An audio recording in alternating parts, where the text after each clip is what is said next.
Ça tourne. Saturne. Ça va bien. Ça, c'est le surdoué. Il dit n'importe quoi. Attendez, parce que j'ai pris des notes pour essayer de me structurer. Ah oui, c'est ça. Alors, oui, c'est ça, c'est mes notes. Là, c'est mes notes, j'en ai partout. Je voudrais, avec beaucoup de sérieux, mais faire dans la légèreté, parce que je me sens mieux comme ça, j'aimerais vous parler des phobies du surdoué. Le surdoué, HPI ou HPE confondu, doit être conscient que son hyper sensibilité le conduit inévitablement vers des interrogations existentielles. Pourquoi j'existe, pourquoi l'arbre, pourquoi le vent, pourquoi le soleil, pourquoi, qui est évidemment une position de petit enfant aussi, mais qui est aussi un grand principe de l'hypersensibilité, de ce qu'on appelle problème existentiel. En analyse, on appelle ça, voilà, problème existentiel. Donc, de ce fait, avec tous ces problèmes existentiels, pourquoi j'existe, pourquoi je suis là, pourquoi on meurt, pourquoi on vit, pourquoi on est un enfant, pourquoi on est un adulte en même temps, pourquoi on est intelligent, pourquoi on est très con, pourquoi ben, au bout d'un moment, ça crée un vrai problème, ce qu'on appelle en analyse un problème existentiel. Donc c'est quoi un problème existentiel? C'est justement cette peur de vivre, cette peur d'être là, qu'est-ce qu'on fait là, et est-ce qu'on ne serait pas mieux ailleurs, et pourquoi, et machin, et ben. Donc le surdoué, plus que les autres, dû à cette hypersensibilité, ne pouvant pas ou n'ayant pas les réponses à ces interrogations, c'est le principe, il est là, ne sachant pas, ne se connaissant pas, ou s'interrogeant constamment, va créer ce qu'on appelle des phobies. Alors qu'est-ce que c'est qu'une phobie?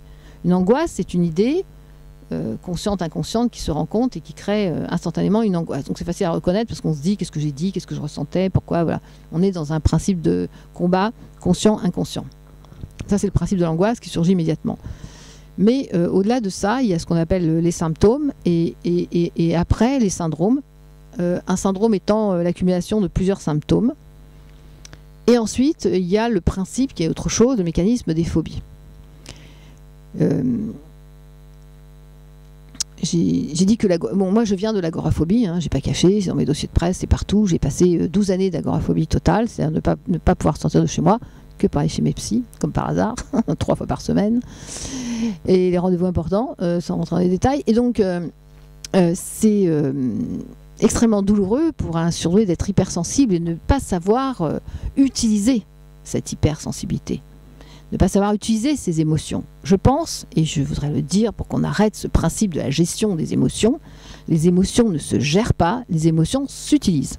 C'est en utilisant vos émotions que vous arriverez à pouvoir les vivre au lieu de les refouler et qui peuvent créer des symptômes et des problèmes, pour moi, que je pense à mes yeux, lourds et graves.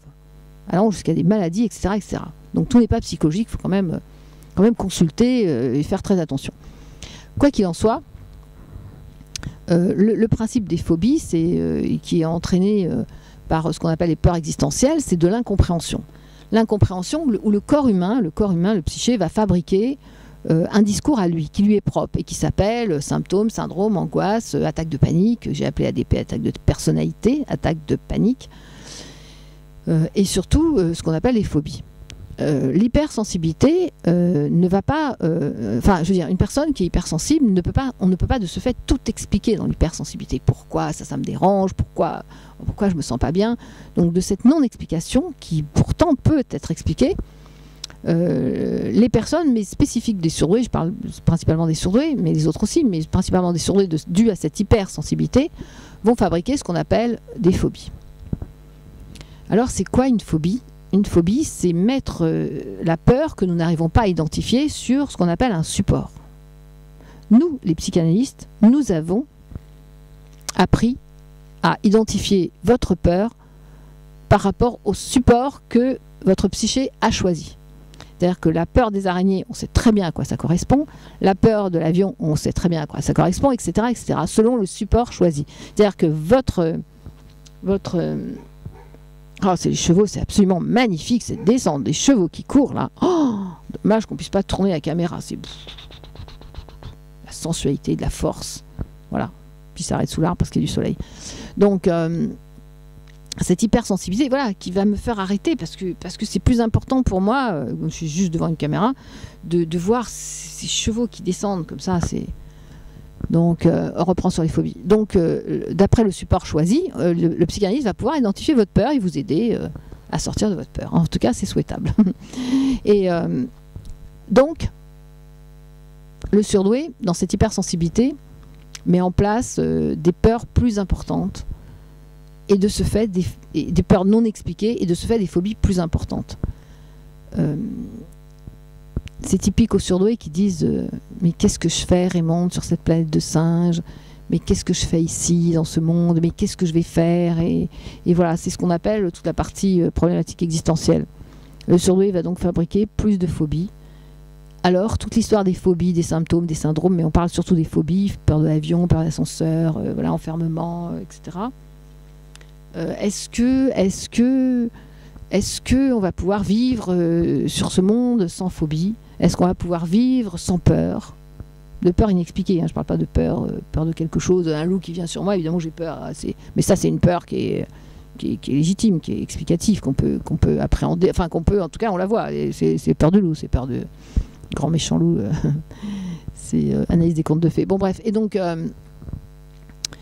les peurs qui ne vont pas être expliquées pour le surdoué sont des peurs existentielles de pourquoi je suis surdoué, pourquoi je suis tout le temps avec cette hypersensibilité. Bien sûr que c'est un vrai problème. Pourquoi est-ce que moi j'ai cette hypersensibilité? Pourquoi est-ce que mon voisin n'a pas cette hypersensibilité? Pourquoi est-ce que moi je ne peux pas me déplacer là et là sans dire ça c'est le HPE, et le HPI se déplace lui dans sa souffrance, voilà. Salut Kelly. Et voilà. Est-ce que le surdoué va être capable de vivre toutes ces phobies? Ils en ont beaucoup en général, même s'ils n'en parlent pas, par pudeur toujours. Par timidité, mais plus par pudeur. Mais en fait, est-ce qu'on va pouvoir faire vivre un surdoué sans toutes ces phobies? Je pense qu'à un moment, on doit accepter, en tant que surdoué d'hypersensible, de vivre avec quelques phobies. C'est ce que je voulais dire.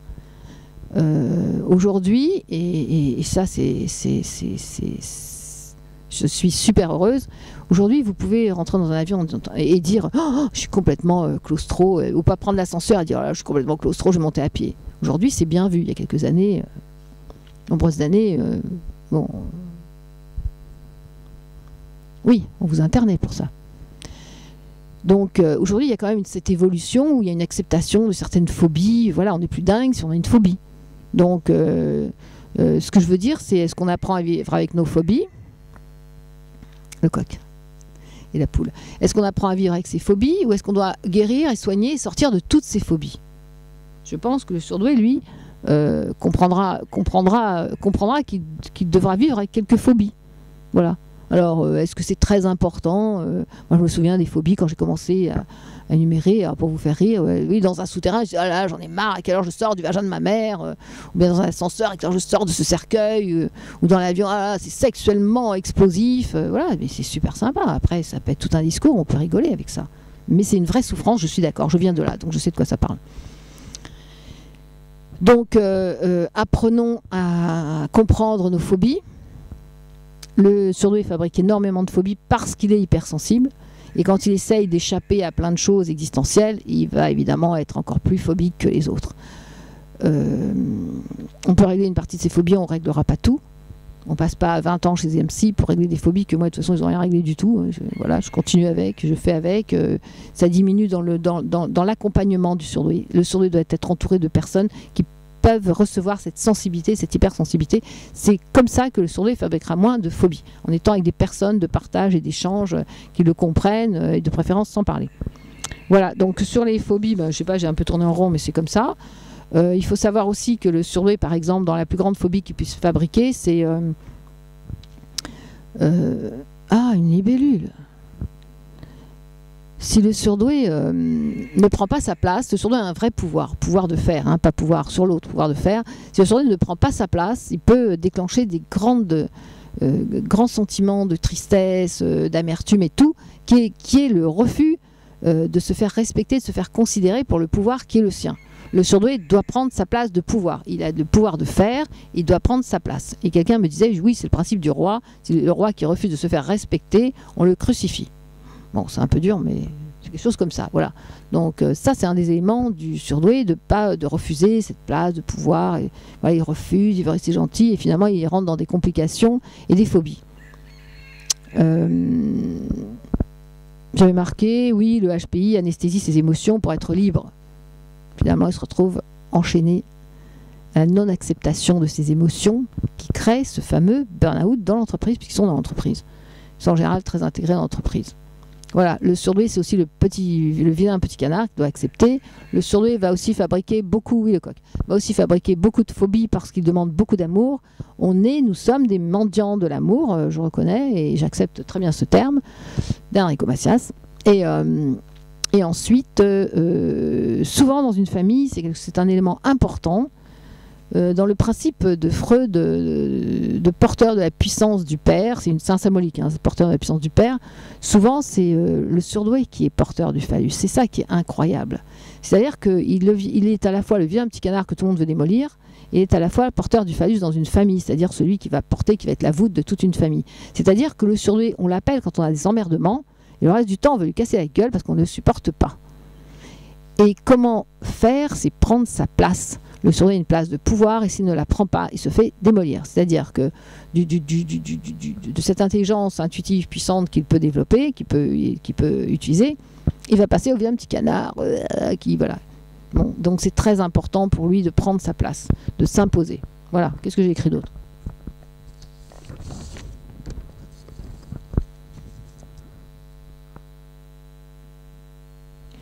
Ah oui.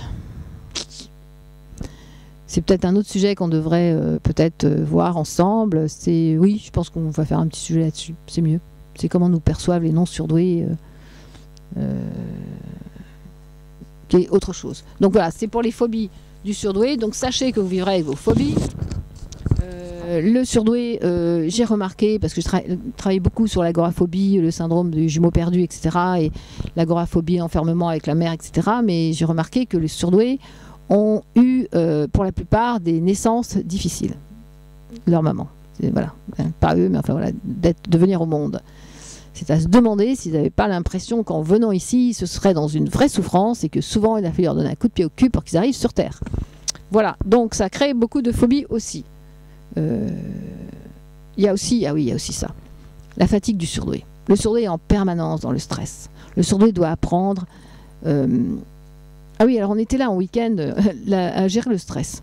Donc apprendre à gérer le stress, je ne vois pas comment on peut apprendre à gérer du stress. Si tout le monde vous titille en permanence, si un système social est fait d'une façon où non, vous ne pouvez pas faire ça, il faut rappeler, c'est occupé, il faut remplir un papier, vous devez l'envoyer, vous ne l'avez pas envoyé, mais madame, vous ne faites pas comme tout le monde. À la fin de la journée, évidemment que ce stress nous a épuisés. Donc on était ensemble et tout le monde disait, mais on doit mettre en place la gestion du stress.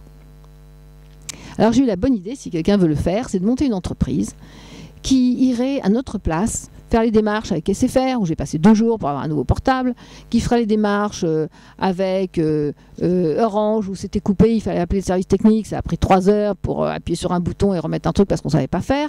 Donc la gestion du stress, je vous propose que soit montée une grande entreprise, et on appellerait, allô, bonjour, la gestion du stress, voilà, j'ai récupéré mon téléphone, s'il vous plaît, allez me chercher ça à la teinturerie parce qu'il faut attendre 3 heures, ou ça, enfin je sais pas, voilà, tout ce qui fait qu'on est dans le stress en permanence. Alors moi, par exemple, je cherche une nouvelle caméra avec une prise micro. C'est truc introuvable. Ah oui, après, si on met 5-6 000 €, on la trouve, mais bon, à un prix raisonnable, je ne trouve pas. Donc j'appellerai la boîte, la société, qui s'appelle Gestion du stress. Je vous en prie, s'il vous plaît, je cherche une caméra, machin, et ils me la trouveraient. Ça serait un truc formidable. Pour moi, c'est ça, la gestion du stress. Je ne vois pas comment on peut faire autrement. Bon, je pense avoir assez déconné. Mais bon, c'est toujours sympathique d'être avec vous. Porteur du phallus, c'est fait. Et voilà. Donc je vous embrasse et je vous dis à plus tard, le soleil de Normandie. Bisous.